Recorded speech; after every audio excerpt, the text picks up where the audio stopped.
Okay, so Pocket Gamer, we're at the developer conference in Brighton, in England, and we're talking to Havok, which is interesting because we haven't really spoken to Havok as a mobile kind of games thing before. So please introduce yourself, tell us what you do at Havok, and tell us why you're now interested in Havok. Okay, my name is Andrew Bowell. I'm the head of product management for Havok. So I'm a bit of an old timer, been around since the early days, and done lots of different things. But yeah, very excited now to be part of the new initiative, Project Anarchy, which is Havok's big foray into the mobile space. Okay, so, am I correct to use the term engine, or do you prefer a different term? No, that's a good term. So we're basically a complete end-to-end engine for mobile. So the big news is we're entirely free to ship on iOS, Android, and Tizen, and free as well to develop on PC using basically the same engine at a kind of DX9 level, so kind of mobile-friendly level. And I guess the big news is Havok. From back in the day, we knew it was a physics engine, and then it became animation AI, or pretty much everything we needed to make very high quality console games. Yes. So are you giving these poor learner driver mobile developers a Ferrari? Are they going to be able to deal with the power you give them? Well, first of all, we think they're probably the ones driving the Ferraris these days. Yeah. But yeah, absolutely. No, I mean, I think that the tech that they're getting is really great stuff. I mean, it's basically been tried and tested out there for many a year in big titles. So the sort of physics from Uncharted, the AI from Halo 4, the animation from Skyrim, and this is tech which we've basically optimized for mobile. We've taken the same tools, the same runtime, and basically put it into a package with the engine and made that available to people. So I mean, we're really excited to see what they're going to do. Well, this is it, free as in beer.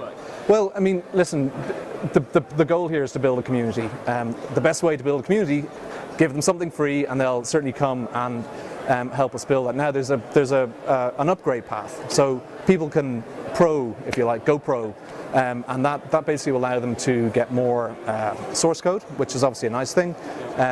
Get direct support from Havok. Havok's really well known for its support, and get more products. So we have things like Destruction and Cloth, which kind of are the, I suppose, next added extra. And we'll see. Think over time how as the mobile platforms develop, get more powerful. I think that'll be a very interesting upgrade for people. So we don't be too controversial about this, but obviously there's a well-known Danish company that offers middleware. Lego, is it? I don't know. I mean, obviously. Yeah. Being more serious, I mean, there's other companies who've been doing mobile tools for a while. I mean, are you in competition with them? Is the market big enough? Some developers use a bit of everything? Or I think there's room for different approaches in the space, basically. I mean, Havok's approach, and we've touched on already, is coming from a background of AAA development and providing sort of runtime technology. I think the community will take it. I think it'll take.